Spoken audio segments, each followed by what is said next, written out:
Here's an update on striper fishing in the canal by East End Eddie Doherty, a retired Massachusetts court clerk magistrate appointed by the late Governor A. Paul Cellucci, author of 7 Miles After Sundown about surf casting the Cape Cod Canal for striped bass.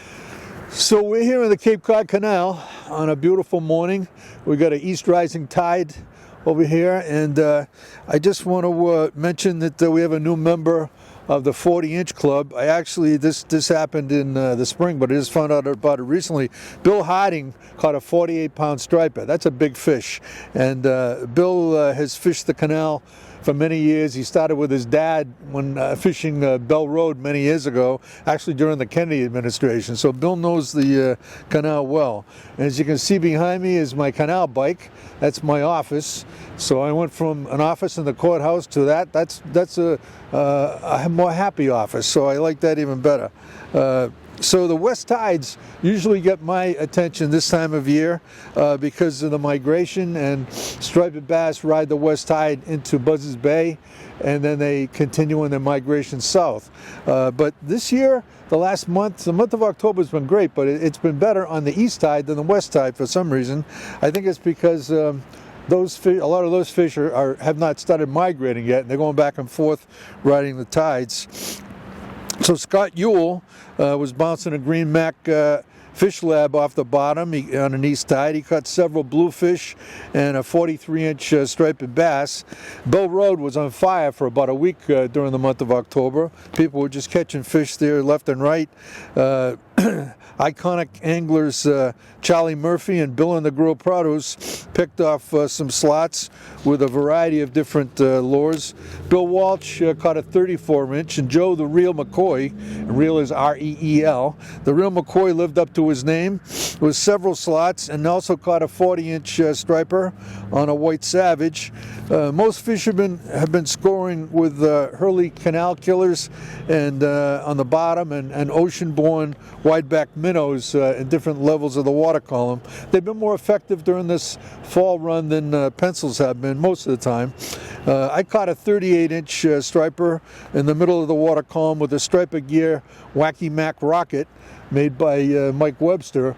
It just proves that, a Wacky Mac lure doesn't look anything like the bait we have in the canal. It looks probably like a tropical fish, so who knows, sometimes you try to match the hatch, so to speak, but other times you're throwing a Wacky Mac and they hit it and you just can't always figure it out. Maybe they think it's a tropical fish that's lost. I don't know. A Marine Corps veteran, Steve Colleran, great guy, muscled in a 34-inch off the bottom with a pink Algags jig.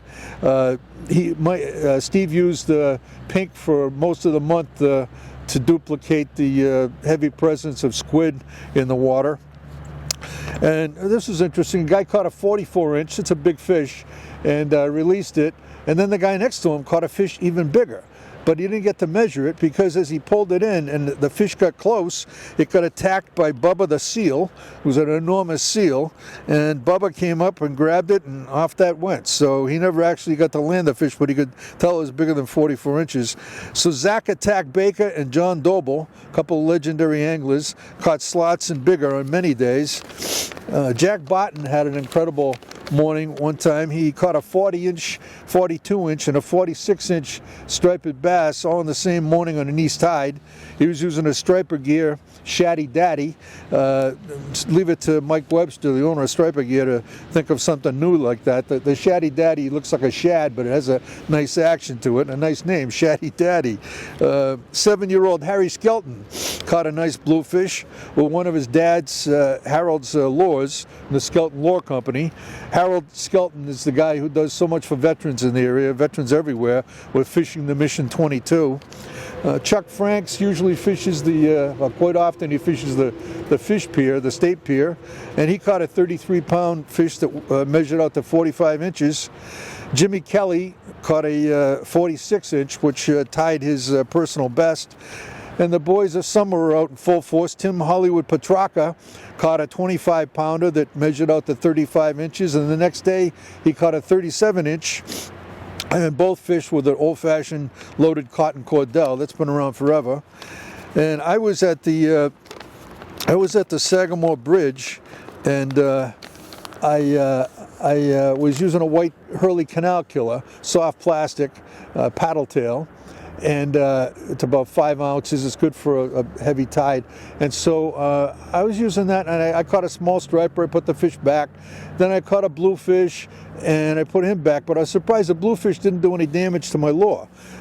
Usually, a lot of times they'll bite right below the hook and destroy your soft plastics. So that's why it's better to use metal if you know that bluefish are in the water. But anyways, I threw it out again, and I caught another bluefish, but this one did destroy my lure. He not only bit right behind the hook, but he bit under the hook. So the shank and the whole curve was exposed on the hook, and I was left with about 2 inches of soft white plastic, just something you'd throw away. But so I needed a new lure. So I looked behind me, and I'm in it's one of the steepest places in the canal near the Sagamore Bridge. The riprap stone bank just goes down in a very steep pattern, and the rocks look like they were put there by the devil. They're not even in a good formation to climb up easily. So I look up, and that's up above is where my bike is with my surf bag to get a new lure. And I thought, I don't want to go up there because the fish are breaking right in front of me. I'll never make it in time. So I just threw out that little white stub. Within 2 seconds, a bluefish hit it.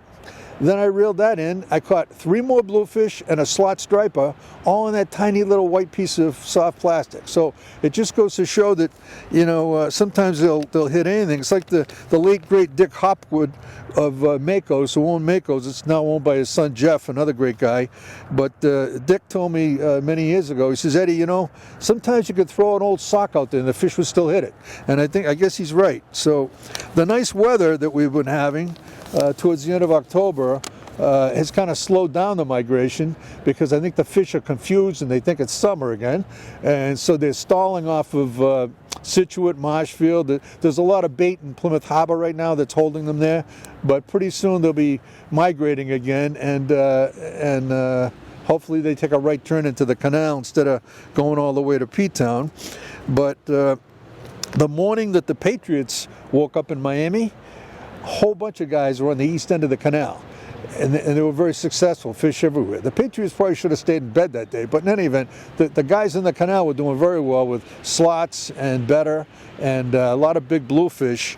So Paulie the Painter Gravina, one of the boys of summer, was fishing that day. He caught several small fish, but he also caught a slot and an enormous bluefish, really big bluefish. And I just want to mention that one of the canal mainstays, Bill and the Girl Prados, and his lovely wife Tina, were actually actors in the play Rip Van Winkle, locally. And Tina looked beautiful in her old-fashioned period attire. And Bill, he looked like Paul Revere. I told him if he walked on the canal with that outfit, he'd scare the fish out of the water. But he looked great, very handsome. So there's a lot of talent in that family. I just want to plug the last book I wrote, which is Laughs, Lies, and American Justice. It's available online on Lulu Press. And I mentioned a lot of local people. There's a chapter on fishing, mostly the canal.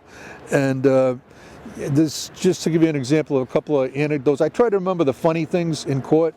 And for instance, I was always handed the juror questionnaires just before trial, and I used to get a kick out of reading some of them. I remember one, there's only a few questions on there. One of the questions is, list your highest level of education. So this one guy put 5 feet 8 inches. So he was the foreman. That was a tough day for justice. Another juror put down that he had an extensive background in law enforcement, and so everybody thought he was probably a police officer or a federal agent. It turns out the reason he had an extensive background in law enforcement is because he had been arrested 17 times. So, I try to remember as many things as I could like that. It's called Laughs, Lies, and American Justice on Lulu Press, Lulu. Just so you know, the restrooms are now closed for the season in the canal. So my tip of the month is if you end up using one of those porta potties, bring a clothespin for your nose, and I'm not kidding you. So the other thing, so I just want to tell you that there'll be more. October was a great month, and there'll be more fishing in November. But this will be my last time this year before the camera. So hopefully I see you in the spring. Have a nice, safe winter and a happy holiday season. And until spring, until I see you again, catch a big one. Want your nice canal catch mentioned? Email the details to eastendeddie 789 at yahoo.com.